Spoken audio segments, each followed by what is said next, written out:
होता है मानवता को शर्मसार करने वाला पल, किशोर स्वयं का अंत कर लेता है।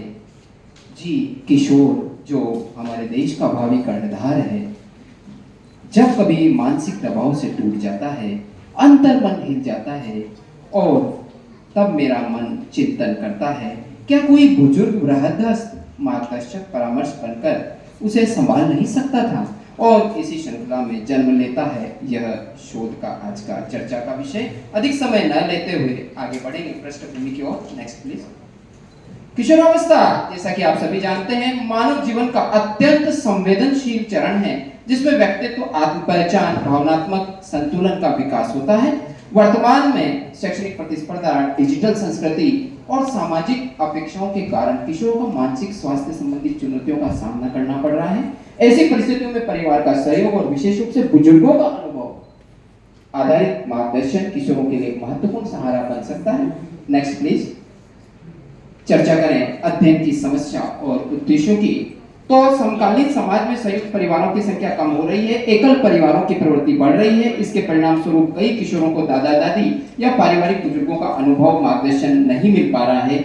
इसी संदर्भ में इस अध्ययन के प्रमुख उद्देश्य इस प्रकार रहे: भारतीय पारिवारिक ज्ञान परंपरा में बुजुर्गों की भूमिका को फिर से समझना, किशोर मानसिक स्वास्थ्य की चुनौतियों का विश्लेषण करना, बुजुर्गों के मार्गदर्शन, किशोर मानसिक स्वास्थ्य के संबंध में अध्ययन करना। Next please.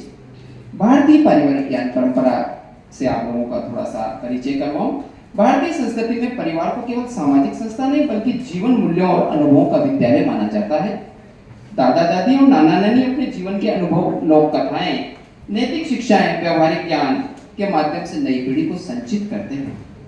इसी अनुभव में आधारित संवाद को हम एक पीढ़ीगत संवाद के रूप में समझते हैं जो किशोरों के व्यक्तित्व विकास में महत्वपूर्ण भूमिका निभाता है। Next please. समय की मर्यादा का ध्यान रखते हुए मैं किशोर मानसिक स्वास्थ्य की चुनौतियों से आपका परिचय करूं। जैसा कि हमने चर्चा की, शैक्षणिक दबाव है, सामाजिक प्रतिस्पर्धा है, डिजिटल और सोशल मीडिया का बढ़ता हुआ प्रभाव है, भावनात्मक असंतुलन है, पहचान का संकट है। इन परिस्थितियों में यदि किशोरों को परिवार से संवेदनशील मार्गदर्शन प्राप्त होता है तो वह इन चुनौतियों का संतुलित ढंग से सामना कर सकता है। Next please. एक वैचारिक मॉडल प्रस्तुत करने का प्रयास किया है। जैसा कि चित्र में आप ये देख रहे हैं, हमारे अध्ययन का वैचारिक मॉडल है। प्रस्तुत मॉडल के अनुसार बुजुर्गों को सानिध्य, उनका अनुभव आधारित मार्गदर्शन पीढ़ीगत संवाद को प्रोत्साहित करता है। इसके परिणाम स्वरूप किशोरों में आत्मविश्वास, नैतिक मूल्य, भावनात्मक समर्थन और व्यवहारिक ज्ञान का विकास होता है जो अंततः उनके मानसिक स्वास्थ्य को सुदृढ़ करता है। Next please. शोध पद्धति के अंतर्गत यहाँ पर गुणात्मक अनुसंधान पद्धति अपनाई गई। 20 किशोर विद्यार्थियों को शामिल किया गया, 2 समूह में विभाजित किया गया। दादा दादी के सानिध्य में रहने वाले विद्यार्थी, एकल परिवार में रहने वाले विद्यार्थी। डेटा संग्रह के लिए केस अध्ययन, समूह चर्चा का उपयोग किया गया और विश्लेषण विषय वस्तु विश्लेषण के आधार पर किया गया। Next please. केस अध्ययन किया गया जिसमें 2 महत्वपूर्ण केस उभर करके सामने आए।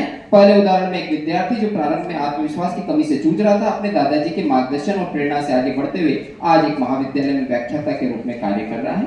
दूसरे उदाहरण में एक अशिक्षित दादी ने अपने संघर्ष और सकारात्मक दृष्टिकोण से पूरे परिवार में शिक्षा की प्रेरणा की ज्योत जगाई, जिसके परिणाम स्वरूप उनके पोते पोतियां उच्च शिक्षा प्राप्त कर रहे हैं। Next please. प्रमुख परिणामों की चर्चा करें। जैसा कि आप चित्र में देख रहे हैं, अध्ययन के प्रमुख परिणाम ये दर्शाते हैं कि बुजुर्गों का मार्गदर्शन किशोरों के मानसिक स्वास्थ्य को कई स्तरों पर प्रभावित कर रहा है। आत्मविश्वास में वृद्धि होती है, भावनात्मक संतुलन स्थापित होता है, सकारात्मक सोच, सामाजिक समायोजन, इन सभी कारकों का संयुक्त प्रभाव किशोर के मानसिक स्वास्थ्य पर पड़ता है। Next please. अंतिम पड़ाव में बढ़ते हुए निष्कर्ष सुझावों की चर्चा करूं। अध्ययन से ये स्पष्ट होता है कि भारतीय पारिवारिक ज्ञान परंपरा में बुजुर्गों का अनुभव और मार्गदर्शन किशोर मानसिक स्वास्थ्य के लिए अत्यंत महत्वपूर्ण है। इसलिए आवश्यक है कि परिवारों में पीढ़ीगत संवाद को प्रोत्साहित किया जाए, विद्यालयों में बुजुर्गों के अनुभव आधारित शिक्षण और संवाद कार्यक्रम आयोजित किए जाएं, भारतीय पारिवारिक ज्ञान परंपरा के मूल्यों को शिक्षा में समाहित किया जाए। अंत में अपनी बात को विराम देने से पहले मैं एक बात कहना चाहूंगा, यदि पुरखों की सीख पीढ़ियों तक पहुंच जाए तो निश्चित ही जीवन की राह स्वयं प्रकाशवान बन जाएगी। आप सभी का बहुत बहुत धन्यवाद। मंच पर विराजित मेरे गुरुजनों को सादर नमन। धन्यवाद।